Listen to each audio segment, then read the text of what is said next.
The caucus will quickly have to decide whether to elect the 78-year-old, 30-year House veteran, who was the last Democrat to hold the Speaker's gavel, or whether it's time for a new generation of leadership. Whoever gets the job could be a powerful force against the controversial president, who to date has been largely unchecked, and rarely challenged by the Republicans who control Congress. That person would likely throw their weight behind Democratic-led investigations into all matters Trump and possibly impeachment of the president. Pelosi is bullish on resuming the speakership, relishing control of the levers of power to take on President Donald Trump. But speculation within her own caucus about her viable future has permeated through the halls of Congress. Pelosi is a politically charged target on the campaign trail, with dozens of Democratic candidates saying they wouldn't support her as Speaker, while a handful of current Democratic incumbents also call for fresh blood in the Democratic leadership. Those dynamics have fueled many Democrats, in the run-up to Election Day, to privately discuss backup plans, with some predicting Pelosi might not secure the votes she needs among her colleagues to be the next Speaker, even if she were to lead her party to a major victory this fall. As of now, the Democratic caucus elections are scheduled for the week of December 5, a little less than a month after the midterms, setting up a high-stakes showdown for the next potential speaker, as well as a lineup of other top leadership posts that could also be competitive. Then in January, the full House votes on Speaker nominees from the two parties, with the winner needing a majority of votes cast to win. Public Democratic members say they are entirely focused on the midterms, and many get superstitious talking about anything beyond November.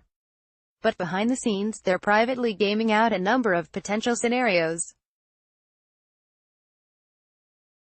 Here are just three. Democrats win. Pelosi stays. Pelosi has been insistent, if the Democrats take control of the House, she intends to run and become Speaker again, not qualifying that with any ifs, ands or buts. I feel very comfortable about the support that I have in the caucus, and that I will be the Speaker of the House, Pelosi told CNN's Christiane Amanpour this week.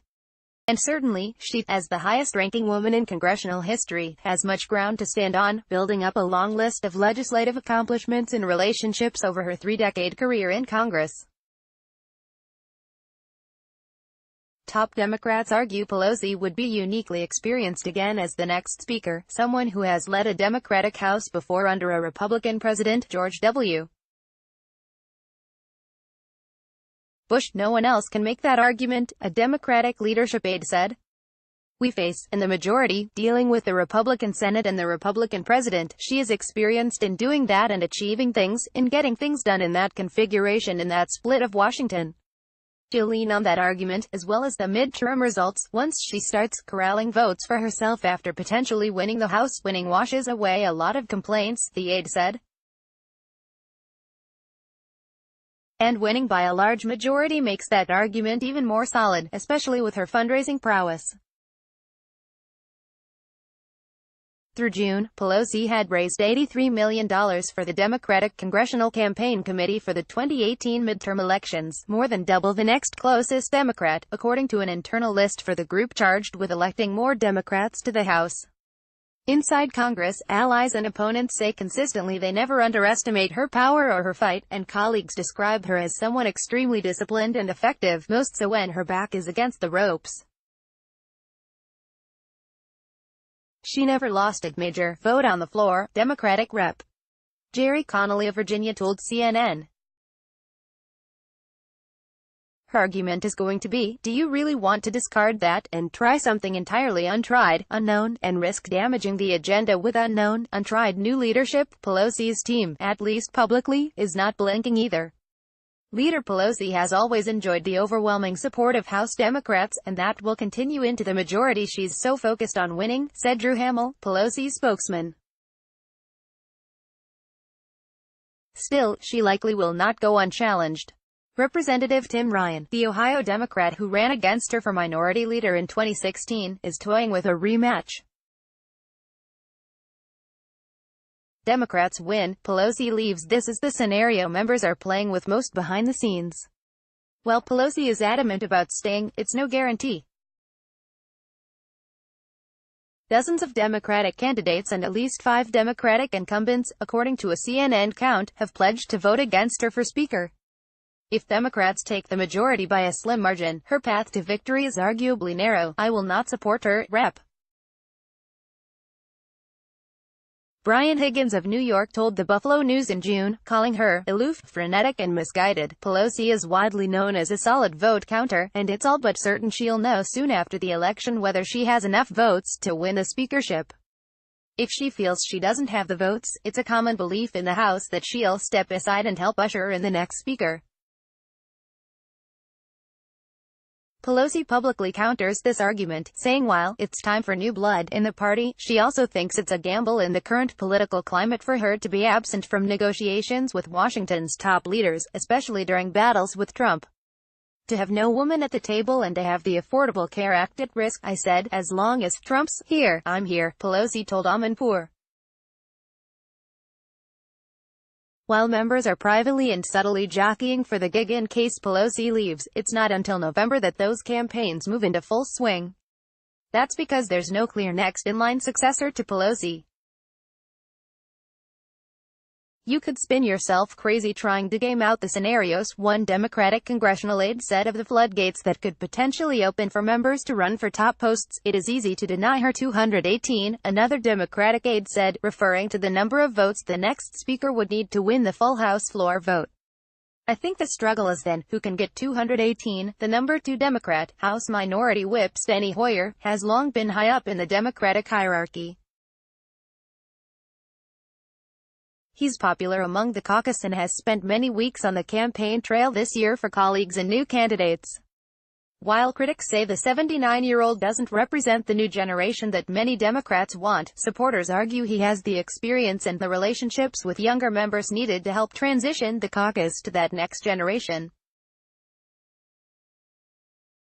Meanwhile, Assistant Democratic Leader James Clyburn, the number 3 Democrat in the House, has been public about his aspirations.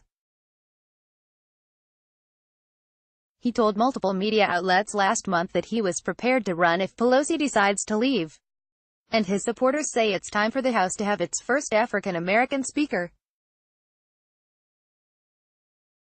But Clyburn, 78, is not the only name mentioned when it comes to making history on that front.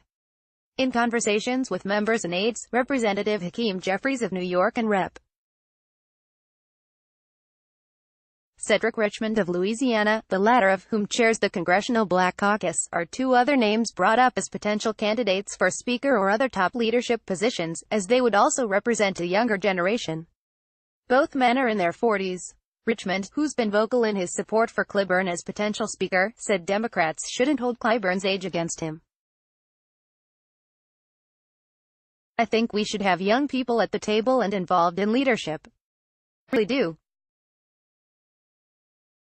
But I haven't heard a name, young or old, that would change my support of Clyburn, including my own. Hoyer and Clyburn competed for the whip position in 2010, but after it was clear Clyburn would not get enough support, he was offered the newly created position of Assistant Democratic Leader, averting a divisive caucus vote between Clyburn and Hoyer. A host of other names are also frequently mentioned among members and aides as potential top leadership contenders, including Rep. Sherry Bustos of Illinois, Rep. Ben Ray Lujan of New Mexico, Rep. Dan Kildee of Michigan, Rep. Joe Kennedy of Massachusetts and Rep. Adam Schiff of California, among several others. A handful of other Democrats like Rep. Linda Sanchez of California, Rep. Barbara Lee of California, Rep. Diana DeGette of Colorado, Rep. Catherine Clark of Massachusetts and Rep. Pramila Jayapal of Washington also come up in conversations, and some have already announced they're running for caucus chair or caucus vice chair. There are so many possibilities that are swirling, and so I'm just taking a wait-and-see attitude, said Rep. Hank Johnson of Georgia. I would be surprised if Pelosi does not affirm herself as our leader in the next Congress. And beyond that, I really don't know. Democrats lose while generic polls currently indicate Democrats have the advantage in winning control of the House. Lawmakers are trying not to count their chickens before they hatch. A lot could happen between now and Election Day, said Johnson, the congressman from Georgia. Many members and aides feel it's a foregone conclusion that Pelosi would step down if Democrats fail to take back the majority, despite Pelosi's vow to stay on the Hill as long as Trump is in the White House. If she leaves, a similar picture would emerge in terms of an open race for top positions, as several aides and members say it would be time to clean house and start fresh with a new slate of leaders at the top. If we're still in the minority after Election Day, all of us have got to go, Clyburn told Politico in April. But by and large, this is the scenario that no Democrat wants to talk about. I can't even think of not winning, Pelosi said at a Politico event in May. You have to believe, you have to believe, you have to believe, you have to believe. CNN's Ted Barrett contributed to this story.